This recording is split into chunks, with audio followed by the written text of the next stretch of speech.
Tal, Valeria Rubino, V-Sport, Corriere. So finally, after 141 games in the playoffs, the dream comes true and you're here in the finals. I want to know how you live in this moment. Are you getting to taking it all in and enjoying, or the responsibility is too much and kicking in? Yes, very grateful, for God putting me in this position, and really excited about it. And there's a balance of being able to take the moment in, but also enjoy it, and then understand that there's a job at hand. So be very aware of where I'm at, what we're doing, but at the same time, focusing on the job. Third row on the left, Steve Ashburner. Steve Ashburn at NBA.com. There were points last night where it seemed like the Warriors shooters wanted no part of Robert Williams. They would see him nearby and the ball would move. Normally, that strikes me as the kind of thing where rim protectors, 7-footers, those type of guys can elicit that. So what is it about Robert that at 6'8", he gets that reaction? And when he forces those extra passes, what does it mean for the other defenders on the floor? Yeah, Rob just changes everything, and it's great to see him being able to play and show what some of the things that he can do and how he can impact the game. Just his presence. People in the league, everybody, we all know each other, and the way that it is with him, he can affect shots. He's capable of blocking, jump shots. People are coming in the lane, they have to think about it, just because he's around there, and even in the perimeter he's doing a good job getting out there and contesting. So it's just, for me, I'm enjoying being able to watch him play and have some success. I know that he's obviously playing through a lot of stuff, and I'm just very happy to see him, succeed right now. Second row on the right. Al, for you, on the play at the end where there was the scrum and everybody diving for the ball, can you describe what you saw in that? And then at the same time, when things start to get a little bit physical and with emotions are getting high, how do you kind of contain yourself to keep things from bubbling over, knowing that the stakes are high and what you could lose? Yeah, no, I just saw the loose ball, and I just try to make a play, and yeah, I understand, the type of moment, and us continuing just to play the right way and play to win. Fourth row in the middle. Yeah. Coming back to the team after 2 years away, in terms of Jason and Jalen, how they interact on and off the court, have you seen anything different or noticed anything different in terms of either talking to each other, working with each other, and playmaking, things like that? I think the biggest thing is just an understanding, with one another, and with our team and what we're trying to do. Both of those guys are very competitive, and it's it, it's great to be able to get some individual accolades and things like that. But I think those guys understand and get what it's about, and it's about the team, and it's about us figuring it out, making it work. And what I've seen from them is, to your question, is just an understanding of what's expected, what they need to do. There's been a lot of growth in that part. Well, I just think that we were all finding our ways pretty early on.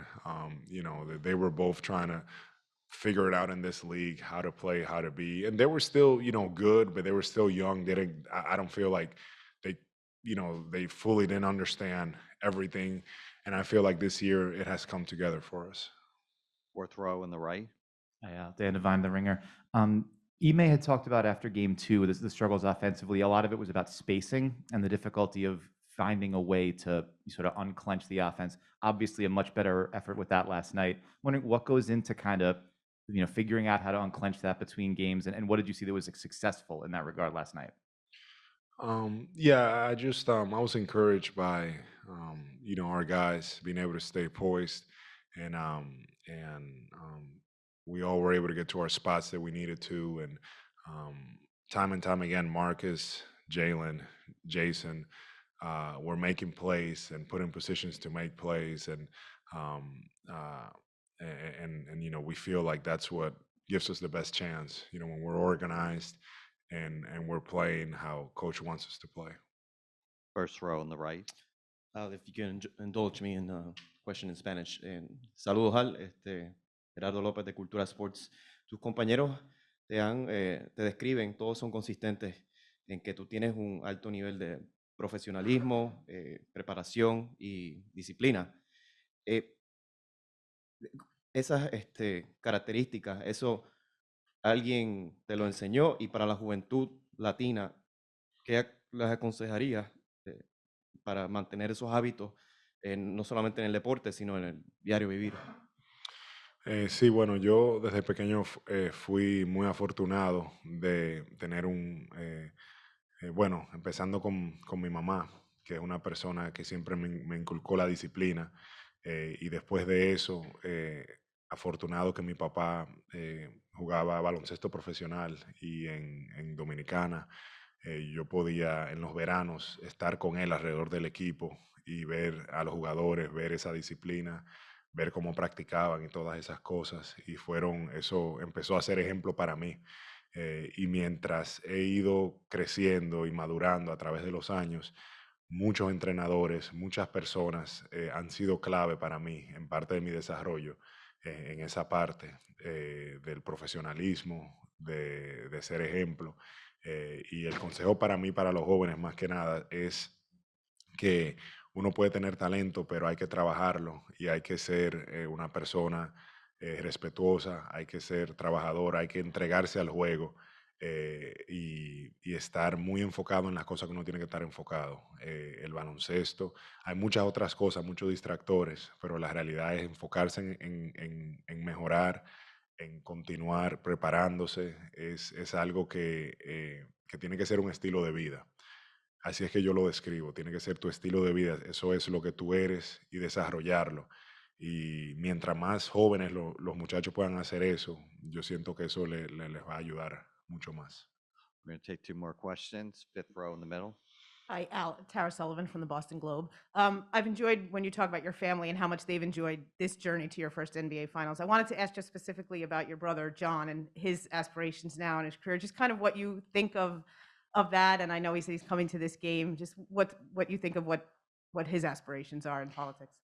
Yeah, I think it's great. My brother is someone that's caring. He cares for the community. He wants to have an impact in a positive way, and for me, I'm just really glad that he's taken this step. It's a lot of work. He's found that it's a lot of work. That line. I could never do anything like that. But he's very committed to it. He wants to make a difference in this world, and in my family, we're excited to watch him as he grows in this path that he has chosen. Last question to Mark Murphy, third row on the right. Mark Murphy, Boston Herald Hale. You guys have been very good, obviously, at responding after losses, especially on the road.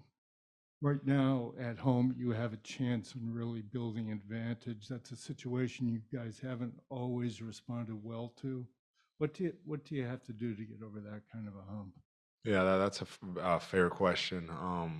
For us, we have to be able to have that focus, to really focus in on the game, understand that just because we're at home doesn't mean anything. And I feel like in the past, we felt like, oh, we're home, we'll be fine, type thing. And our focus level needs to be very high, and understanding, that it's gonna be a hard game. So that has to be the mindset going in, and I believe that that's the type of effort that we're gonna get from our group tomorrow, a very focused and determined group.